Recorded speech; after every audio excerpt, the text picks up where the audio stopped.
La pilota de rugby és el símbol d'aquest esport. Aquesta pilota de rugby, quan la gites, no sabes on vas. És pas rodona, sabes pas si irà a dret o esquerra, és com la vida d'un home. Siempre decimos que el rugby es la escuela de la vida, ¿vale? Lo que pasa en un campo de rugby pasa luego en la vida, porque hay una serie de valores que si no los tienes en el rugby son difíciles de jugar, valores como la humildad, como la generosidad, como la disciplina, son valores que luego para la vida te sirven.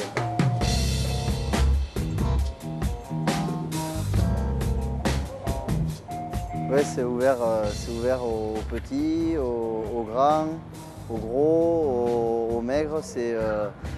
És un esport obert als petits, als més grans, als grassos, als prims. És un dels pocs esports on tothom hi té cabuda, grans, petits, ràpids, lents. Només cal tenir una cosa en comú, ser valent.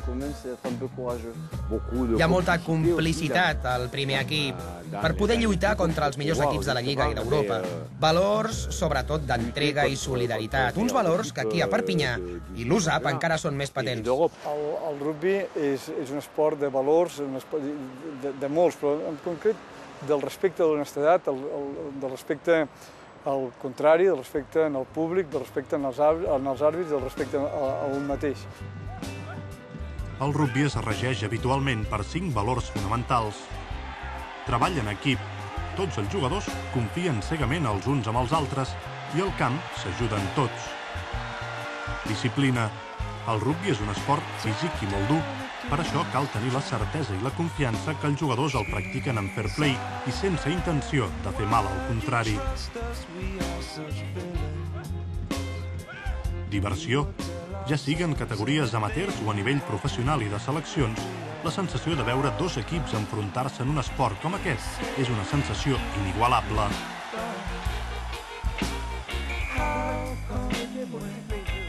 Respecte. És un dels elements més importants. Es respecta a tothom, des de l'encarregat de material fins a l'equip rival, però sobretot als àrbitres. Sempre s'acaten les seves decisions. I finalment, l'esportivitat. És el 5è pilar del rugby. Cal comportar-se de forma educada i esportiva, ja siguis jugador o seguidor, i cal saber guanyar i respectar el rival derrotat. Nosaltres, dins del rugby, tenim una frase que se diu que és un esport de gamberos jugat per cavallers. Poder jugar amb un etern rival en un camp i sortir del camp i anar-te'n a beure una cervesa amb ell i ser tan amics, això crec que avui en dia no ho trobes en cap més esport, com el rugby.